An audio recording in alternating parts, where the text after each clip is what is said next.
Ça fait toujours plaisir de vous retrouver pour vous informer, mesdames et messieurs. Bonjour et bienvenue à ce bulletin d'information. La ville de Goma et ses alentours en deuil depuis la matinée de ce vendredi 3 mai. Une bombe larguée dans les camps des déplacés par les rebelles du M23 a fait plusieurs morts et blessés. Je vous laisse plutôt suivre ces no-comments.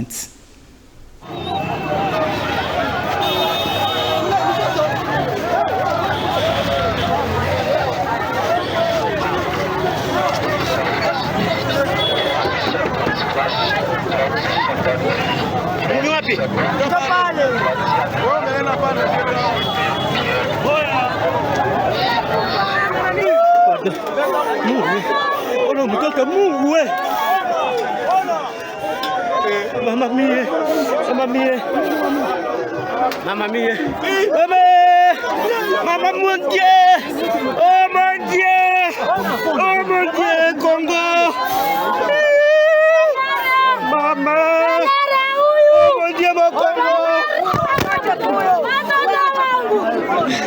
Dada, acha nipishe Dada, nilibondia telefoni, Mungu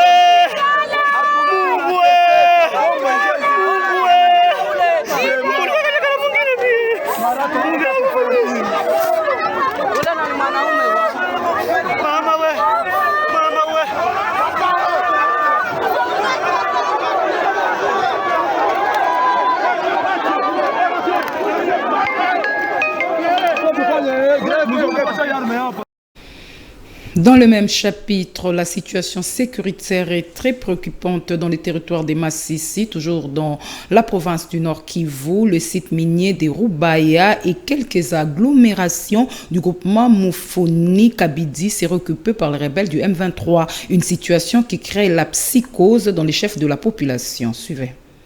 Les agglomérations de Lukofu, Kacheke, Chugui et autres sont depuis mercredi sous le contrôle de rebelles du M23, chose qui crée la psychose dans le chef de la population du territoire de Massissi, dont la province du Nord Kivu. Il est aussi signalé que le site minier de Rubaya est occupé depuis mardi par le M23. Des déplacements massifs sont constatés ça et là, pendant que dans des sites d'hébergement, la situation est très préoccupante, d'autant que l'ennemi s'approche du chef-lieu du territoire de Massissi.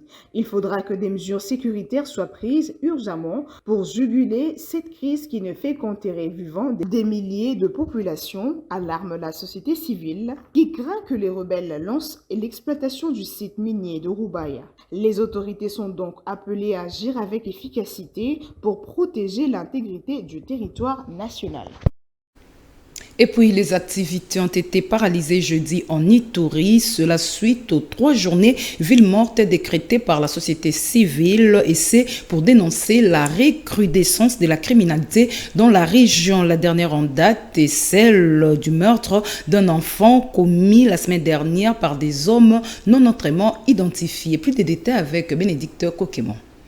Les activités sont paralysées selon les sources locales sur toute l'étendue du territoire d'Aru, situé à 260 km du nord de Bunia. La criminalité de plus en plus présente dans la région. Ces 3 journées villes mortes sont un ras-le-bol exprimé par la société civile locale, un mot d'ordre en guise de protestation partant du meurtre récent d'un jeune enfant. Bien avant, la société civile de l'Ituri avait adressé un mémo à l'administrateur du territoire d'Aru pour dénoncer cette recrudescence de la criminalité. Dans ce mémo était relevé le meurtre par balle d'un enfant et l'enlèvement de 2 autres par des hommes armés non identifiés. Ce jeudi, les activités économiques sont paralysées dans l'agglomération telles que Ariwana et Ingokolo. Ce même jeudi, l'administrateur du territoire a eu des discussions avec les représentants de la société civile locale pour tenter de trouver des solutions aux différentes revendications.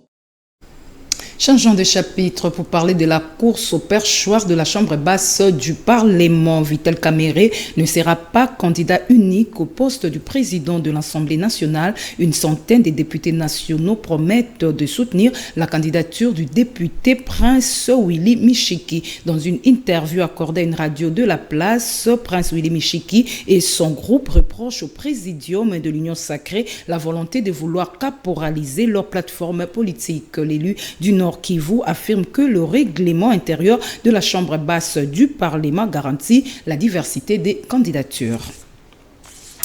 Et puis, cette information, élu récemment sénateur dans la province du Kasaï, Maître Clément Mouya Mouboyaï est de retour à Kinshasa. Lors de son atterrissage dans la capitale, cet avocat de renom a été accueilli par sa famille politique et biologique ainsi que quelques membres de l'église de Mangempo. C'est un reportage signé Emeline Kambidio.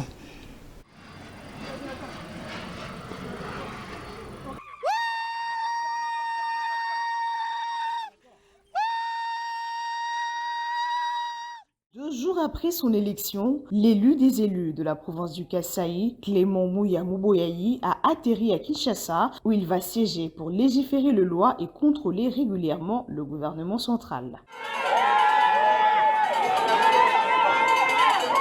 Le changement est encore possible, espère-t-il. C'est ainsi qu'il est déterminé à mener à bien sa mission pour redorer l'image du Congo, particulièrement celle du Kasaï. Et ce que moi je vais faire, c'est que la province qui m'a donné sa voix pour que je la porte haut et fort au Sénat doit s'attendre à ce que demain, après-demain, je puisse faire interpeller les décideurs, notamment ceux qui gèrent certaines institutions, si je veux dire certaines entreprises publiques comme l'Office des routes par exemple ou le VD, pour qu'ils puissent se mettre au travail au fin de désenclaver nos secteurs et territoires. Chrétien, Clément Mouya Mouboyaï croit que toute autorité vient de Dieu. Là où tout est clair, on n'interprète pas.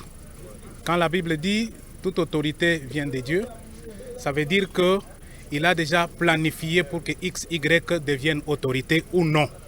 Et pour ceux qui sont déjà choisis, il place à leur côté les anges invisibles qui vont l'accompagner pour que cette phrase s'accomplisse. C'est dans cette optique qu'il est allé se prosterner à l'église de Mangembo où il est membre avant d'arriver dans sa résidence.